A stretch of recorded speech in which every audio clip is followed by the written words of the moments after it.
How many people were born before 1992? Most of the people after? Okay, all right. I was out to lunch a couple days ago with some of our employees, and I said I had sold a banner ad in 1995. And then I had the interns out a couple days later, and every one of them was like 18 or 19. It wasn't even live when I sold the banner ad, which was crazy. But that was a lot of fun. Thanks for being here. This is always a special summit for us because it's a concentrated group of folks representing about 25 different brands in automotive, and that's really a core competency for us, and we spend a lot of time focusing our energies on certain verticals, and auto being one of them. So I think we're in London, but many of us are probably dreaming about being in the south of France with the rest of the guys in Cannes, I guess. And this is going on, but I'm pretty happy that we're here in London. We got great weather. It was a little hot yesterday. I don't know if you guys spent some time, but we were out on the river over here baking last night at our prep dinner. But you know, this is a special celebration for us, really, because automotive, again, has been this important part of our business for some time.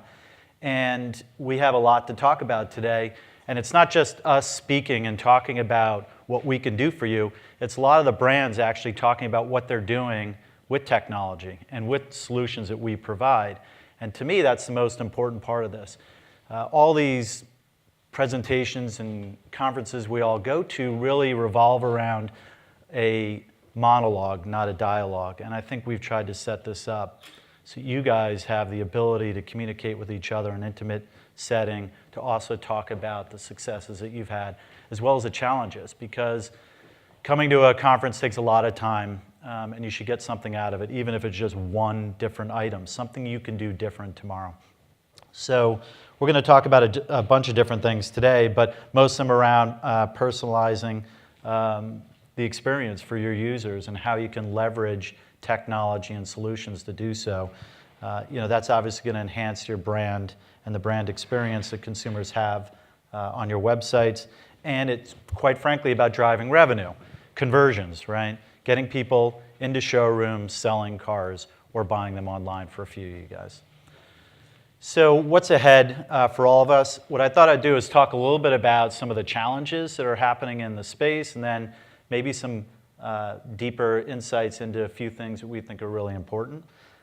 But you know, what we see today in terms of both media and kind of web experiences, these are the things that we think are really happening in the space.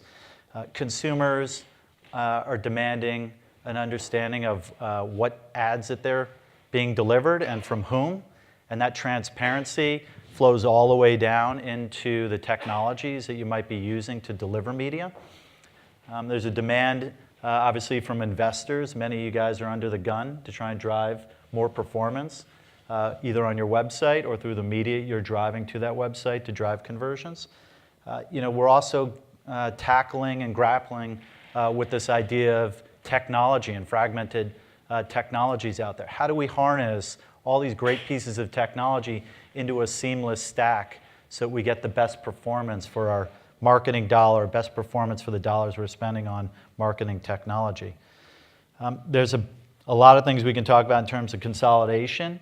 It's one of the topics I'll talk about here in a second, but it seems to be getting increasingly complex to deliver a unified experience, but there's fewer and fewer players in the space. It's consolidating more to fewer players in the space, and their dominance is becoming apparent. And then we're all trying to figure out how to actually talk to consumers across different channels and different devices, and making sure that we got the appropriate messages delivered based on where they are in the customer journey.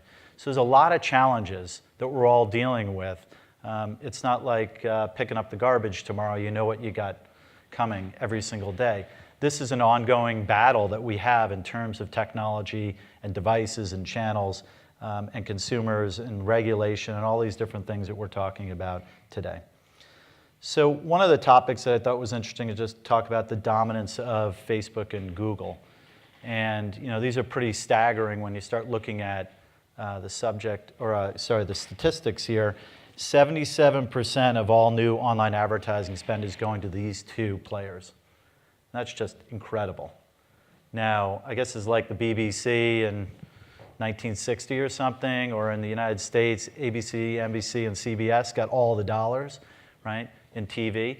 But these are kind of staggering numbers as we're in the highest growth part of media, digital, and all the dollars are flowing to these guys. So, it's a challenge, but it's also an opportunity, right? How do we harness what they're doing to drive effective media spend, efficient media spend, et cetera? The other obviously incredible stat here is that that's basically 50% of the market, these two guys. It's incredible to see the dominance there. Another topic which is really interesting is this agency versus consultants. And that seems to be a very interesting issue that's arriving from most brands. Who do I use? Agencies on the side for creative and media, consultancies on the other side for strategy. What am I really getting when I employ one or the other? And you see those lines blurring a lot. You see consultancies now thinking about how they're going to help people set up trading desks and what they're going to do with their media to be most efficient. So it is pretty interesting to see this dynamic. I think there'll be consolidation here in this space that we will see probably in the next 24 months. You might see one of these big consultancies buy one of the agencies as they try and deepen and strengthen their relationships with the marketers. So, maybe getting into the thing that's probably most interesting to you guys, thinking about what is connected cars, autonomous cars, IoT, virtual reality going to mean for your industry. And I had some stats here I thought were pretty interesting. Right now, actually 2015, there are about 15.4 billion connected devices. By 2025, that's up to 75 billion. And we start to think about what can be done with that data, right? And how it can be incorporated into the data that we do know about consumers today to drive a better experience from a marketing perspective. It's pretty amazing to think there's going to be that many devices floating around. Does everybody know that Alexa is recording you at all time? Does everybody know that? Is there anybody who didn't know that? It's probably a lot of you. So it's taking snippets every minute, every 15 seconds or something like that to try and pick up your voice, right? And supposedly that goes up to Amazon and then they destroy it. I don't know that they're actually doing that. But so they're listening and they're recording everything that you're doing. But collecting that data and understanding what you're asking for is going to be really relevant for home automation and what it means in terms of delivering the next best message for a marketer potentially. They're hearing all that, all the screaming and yelling and arguing and laughter. They're going to know a lot about you over time that's going to make it more relevant for a marketer to deliver curated advertising. Some other interesting stats here around connected cars. So that growth compounded over the last 5 years is about 45%. That's 10 times faster than the auto industry has been growing. It's estimated that 92 million cars shipped globally in 2020 will have built-in internet connectivity hardware. So, there's going to be a lot of data streaming back and forth, and the real question is, what can we do with it? Think about understanding what's going on with that car, how fast they're going, how many miles they've done in the last month, what pace they're on. That can help you obviously figure out, do they need a real service thing, upgrade? Do they need new tires? Do they need different marketing messages sent to them to drive them back into the dealership? There's going to be a lot more information that you're going to be able to collect.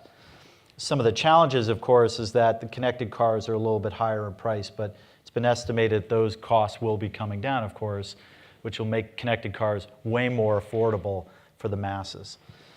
On the VR side, which last year I think we had a presentation on VR, which was really, really interesting. You start thinking about changing the showroom experience. Maybe the showroom experience now is done in their house. They can configure a car, sit in the car, feel the car, drive the car, all on a VR experience. That type of experience will change the necessity of actually having them go to the showroom. So those who are selling cars online today, you could bypass the whole showroom experience. Who loves their dealers? Okay, right. The dealer experience is a really difficult challenge, I know, for the OEMs. The guys I talk to never really love the dealer experience. Think about the future where you don't need the dealer. It's actually a very interesting proposition to think about VR being the sole way that somebody might try a car and test drive a car. By 2025, they estimate there'll be 500 million VR headsets being sold globally. So I know it seems kind of weird when you see people going like this in space and doing this, but that's going to be a reality for us here in short order. So, maybe the last thing we'll talk about in terms of things that we really want to focus on, and it'll be throughout the day today, is really mastering the customer journey and thinking about how we can follow that user, message that user, regardless of device, regardless of channel that they're in. And some of that starts, of course, with some of the things we'll talk about around scoring, and then passing that score and that ID throughout the customer journey. And scoring being the central component of what we do, but it's about scoring, it's about creating audiences, it's about the optimization of the marketing message, whether it's paid or it's owned across these various channels. These are the things that we are really focused on as a business, and you'll hear more about that over the course of today. So finally, I would say the last thing I'll just say is just to recap everything here is we have a focus on real-time engagement. That's that score that we're talking about. We're taking insights, which we'll talk about later today, and turning them into actionable insights. That kind of data is going to be really important as we talk about the future. Trying to understand and unify this customer journey across devices, across channels, and having it all work together, not only with technology, but with know-how. So I think one of the things that's missing in digital marketing is this idea that service is bad, that it's all about technology and technology is going to change the world. It will, but there aren't enough resources out there in our landscape, in our verticals, right, for us to be able to do it ourselves. So you always need that expert service layer on top. So that's my quick presentation to get everything going here.